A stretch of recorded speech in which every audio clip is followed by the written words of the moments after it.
Hello and welcome to the Happy Little Futures podcast. As always, let's begin with a nice deep breath. I want you to breathe in and out. And let's begin. So today I'm going to be a little bit vulnerable. I'm a little bit nervous about this, I'll be honest. But I think it'll be good. I'm hoping you guys will appreciate it. So going to be a bit vulnerable because I'm going to talk about something that happened to me the other day. I had a big panic attack, which is normal. Like I've said in the past, I may be a meditation coach. I may help people with mental health. That doesn't mean I don't still have those things myself. Everyone has mental health, and that's that. But what happened was I went to sit down and do a bit of work, and it was in the evening, and our youngest, who was potty trained and has completely gone backwards, had done a wee the day before on the sofa.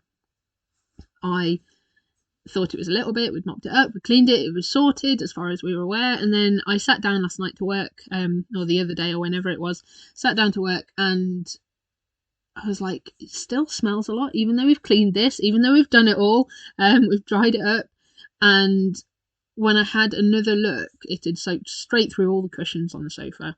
How high powered, gosh, pick your teeth in, Lucy, how high powered that wee must have been, I have no idea. So it had obviously gone into the cushion and soaked through all the sofa. Every single part of the sofa was drenched. And it just immediately started this sort of spiral of anxiety, of stress, of everything. I was talking to my husband. I started to get louder and louder, and as I'm sure you've all experienced when you start to get a bit like, so I started to get louder and louder, and then everything else started coming in from everywhere, and I didn't have anywhere that I could go to sort of get away from this, because I was going to sit down on the sofa and do sort of catch up on a couple of emails, and I couldn't sit down on the sofa. I didn't feel comfortable at that point sitting at the table. Upstairs in our bedroom, it was a mess. Despite all the work we've done in the past, we've sorted out a lot of stuff. There's a lot more stuff in here at the moment, and that was a mess. And I just didn't feel like I got anywhere to go. Even the bathroom, the bath side is off, and we've not got around to getting it put back on. And so if I go in there, it's just another job that I see that needs doing that I haven't got around to getting sorted. And it just all spiraled. It got to the point where I found myself physically shaking and saying to my husband, help me, I need help. I have nowhere to go. And in the end, I said, just hold me. So he came over, he held me, and I just found a corner in the room, and I just sat with my head in this corner. As I was sitting there and sort of being held by him, I came to realise that what I was having was a panic attack. Looking back, there have been lots of other moments where I've had these panic attacks, but I've not had the clarity of mind to label them as that in the moment. As soon as I realised and sort of was aware, I was able to go, I need to do some breathing. So I was breathing in for 4 and out for 6. Quite simple. In for 4, out for 6. I brought myself to my breath. I allowed my thoughts to pass whenever they came to me. I just kept bringing myself back to my breath. In for 4, out for 6. In for 4, out for 6. And I calmed down. By the end of that, I was breathing in for 8 and out for 13 or something. And I'd really managed to slow my whole system down and work through it. I was able to talk to my husband and say, that was a panic attack. I am aware of that. And we worked through it then. I had to sit down because I was absolutely washed out by that point. He sorted out the sofa, and I said to him afterwards, look, that was a panic attack. I've never realised in the past that these moments that I've had have been panic attacks. And I said, I I said, when that next happens, because I'm not gonna fool myself and think that it's never gonna happen again. I said, when that next happens, I said, I need you to come over at whatever point, just hold me, let me have a moment, and start guiding my breathing by just counting up to 4 and then counting up to 6. And so I went through that with him. I am telling you this because, one, I think it's important that you know that you know why, like, that I'm human too, and these things happen to me too. I've spoken a lot in the past about postnatal anxiety, and it's a condition that you have to manage. It's all of these mental health things that we have generally, like it's more about managing the symptoms. Just because you feel better doesn't mean that it's gone forever. In some cases it might be. In my case, no, I still get anxiety. I still have panic attacks. So I'm telling you this because it's important to know that I'm human. It's important to recognise that as an adult, what I had the other day could appear as a tantrum if it was a child. That state where my body was shaking and I was like, everything just got too much in that moment. It was very similar to a child's tantrum. In that moment, I had to, in order to move on at that point, I identified how I was feeling. I identified what would help me turn that feeling around. In my head, I said, it's okay that I'm feeling like this, but I don't have to feel like this. And I used a mechanism to, part of my mental health toolkit, my own mental health toolkit, to help guide me back down into a state of calm. So, 3 things there. Identifying how I feel.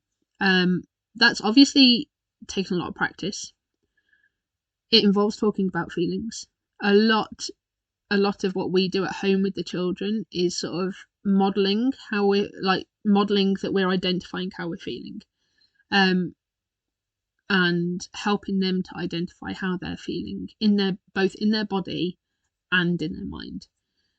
So relating this back to my children, in order for them to identify how they're feeling, they need to understand those feelings and what it feels like. Thankfully, they didn't see this. I say thankfully because it might have scared them. But they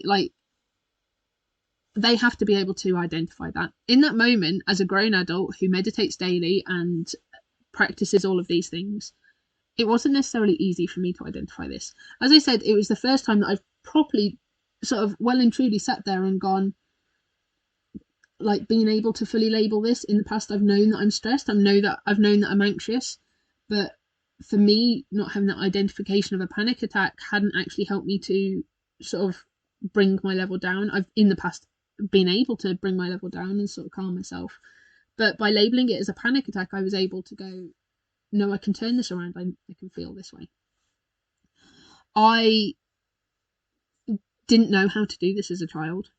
I looked back last night with my husband and sort of said, it just wasn't something that was taught.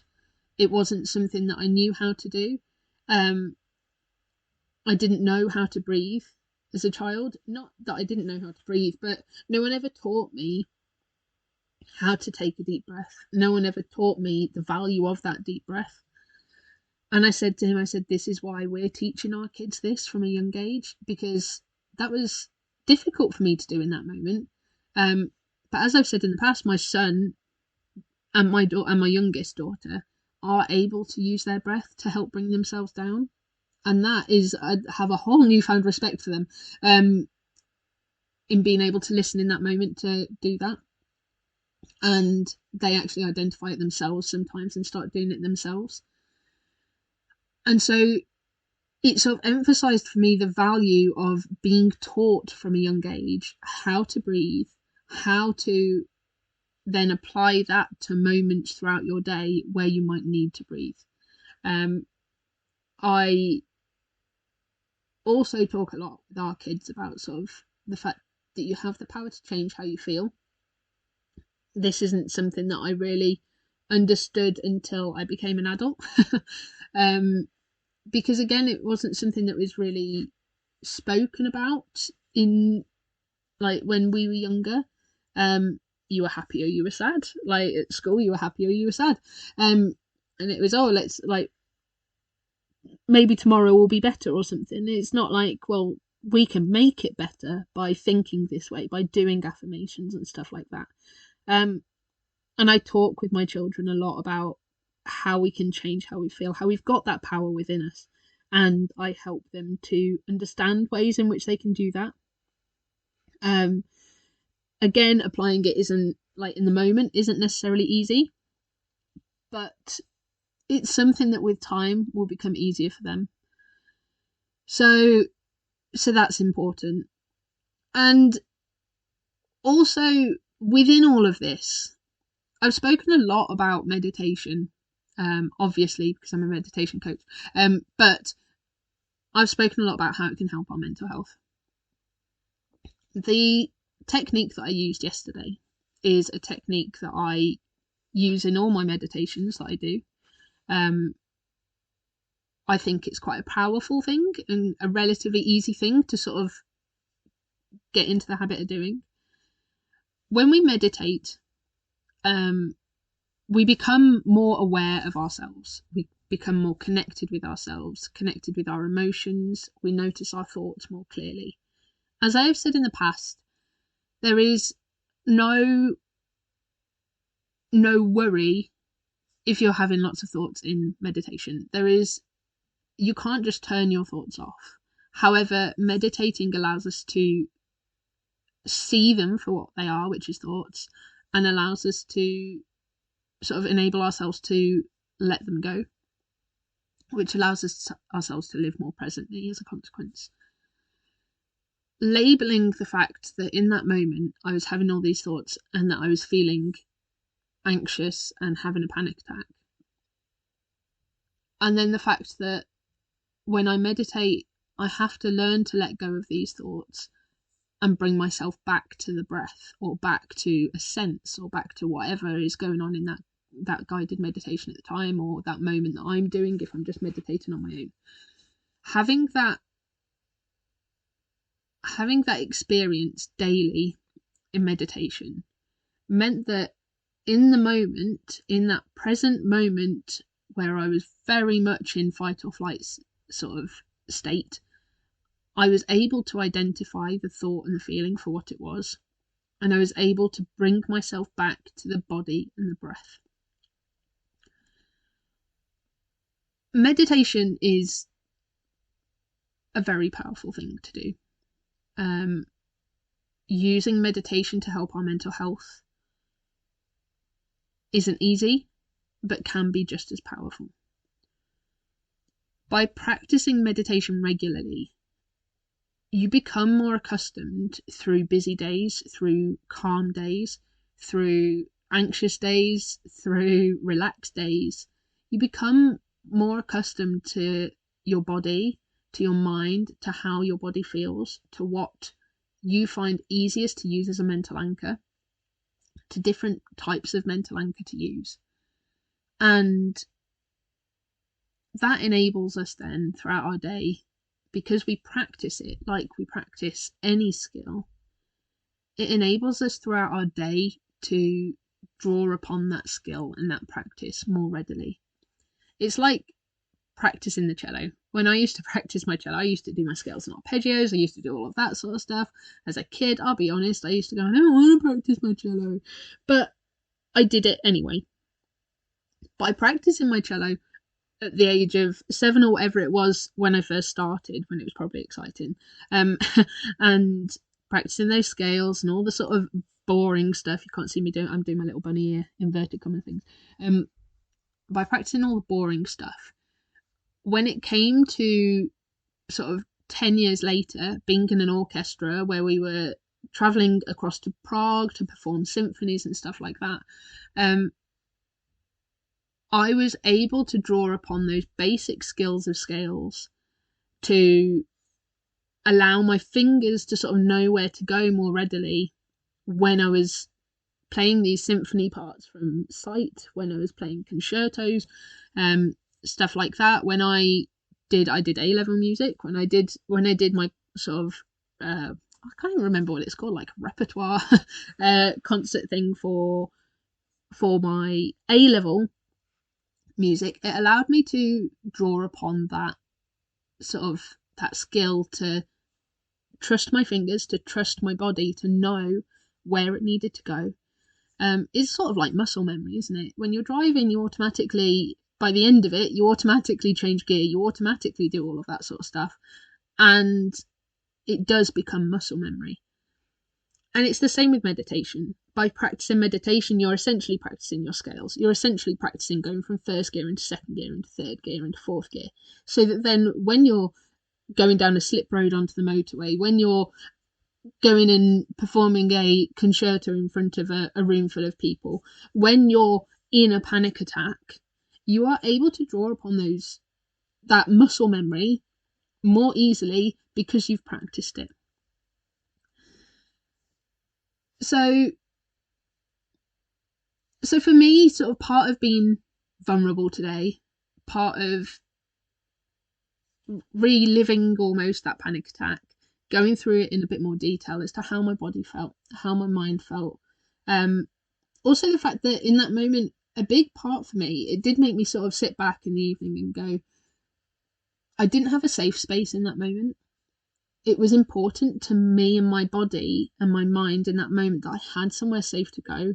The safest place that I felt was with my head in the corner of a room and in the arms of my husband. And it did make me go, I've got to practice with the sort of get more. I mean, obviously I've spoken in the past about sort of the fact that we're decluttering, we're trying to make the house simpler, we're trying to make all of that. In that moment, there wasn't any part of my areas of the house that were safe for me, because my areas of the house are currently not in a state that are good because I've been sorting out the kids' areas of the house.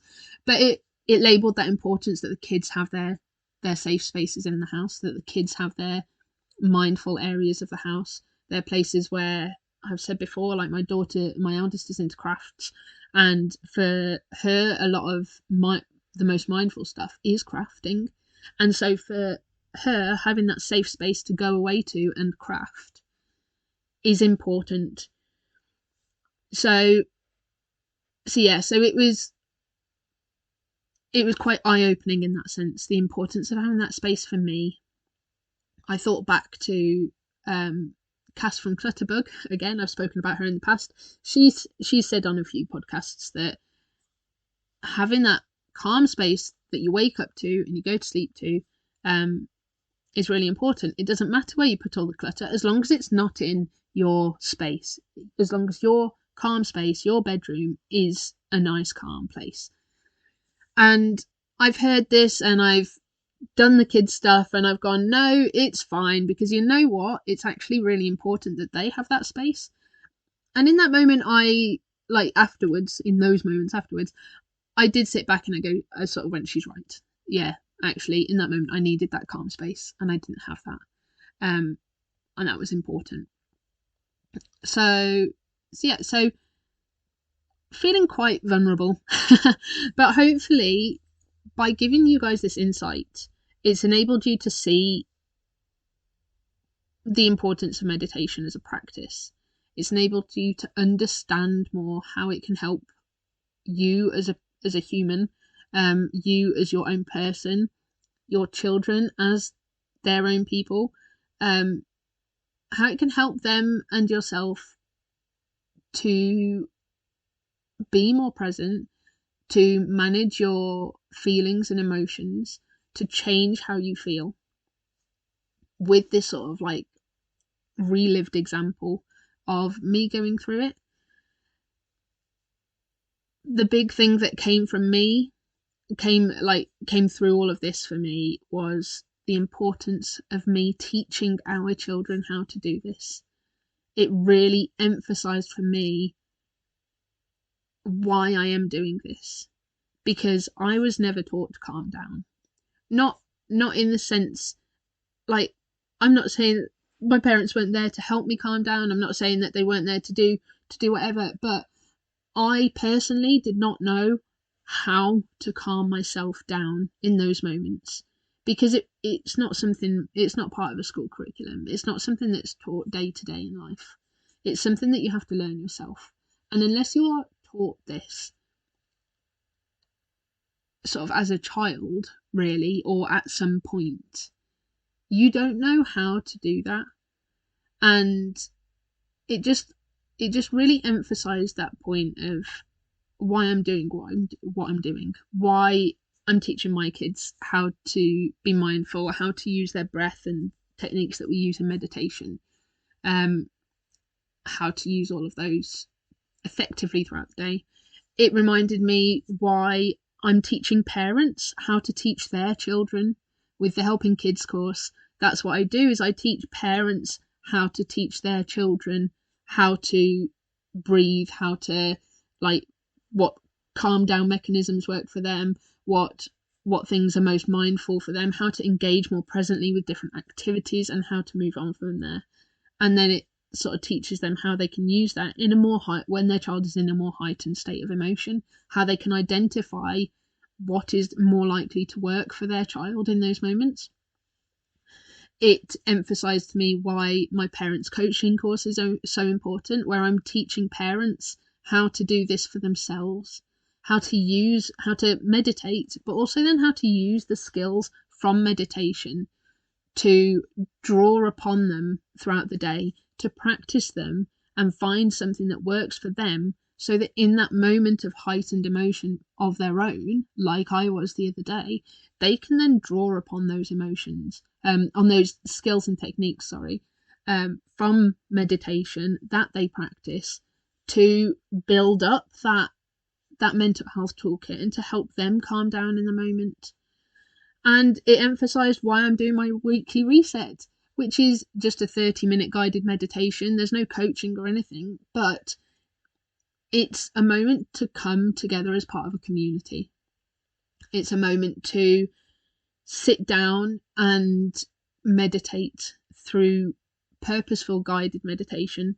And it's a moment to practice those skills that we can then practice day to day and break down into something more meaningful throughout our day, something more, I say more meaningful isn't the right word, something more accessible throughout our day, and just come back to that basic practice. So on that note, I'm going to leave you. If you want to look into any of these things that I've spoken about, these are the Helping Kids course, so that's helping children with mindfulness. My parents' coaching, I'm planning on starting online again very soon, and the weekly guided meditation, it's just a 30-minute meditation on a Wednesday at 8:15 p.m. Join me on Zoom. You can get tickets for those things on the website. You can email me at happylittlefutures@gmail.com, or info@happylittlefutures.co.uk, and I can get back to you. You can message me, follow me on Facebook and Instagram. This podcast is now on all major podcasting websites, so that's new. And I now have a YouTube channel as well. On YouTube, there is the free live guided meditation from World Mental Health Day. If you're finding that you want to practice or see how it goes, go and have a look at that.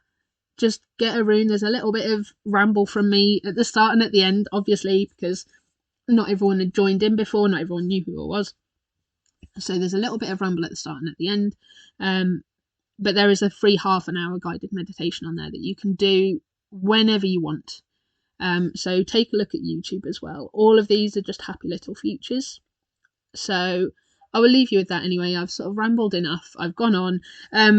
But yeah, get in touch. I cannot stress enough how important meditation is, how important the skills that you get from that are, and how much they can impact your life. And again, I've been reminded of that this week from my own experiences. So I'm hoping that me being a bit vulnerable, sharing that with you, has helped you to sort of understand and realise a little bit more what I'm about, what Happy Little Future's about, and sort of I'm hoping that you can relate on some level as well. I'm hoping that you've not been through what I've been through, but I'm hoping that you can sit there and go, yeah, actually, I understand this, and I can see how that helped, and I can see why it's important. So on that note, as always, we will breathe in for 4 and we will breathe out for 6. So I want you to breathe in 2, 3, 4, and out 2, 3, 4, 5, 6. And have a wonderful week, guys.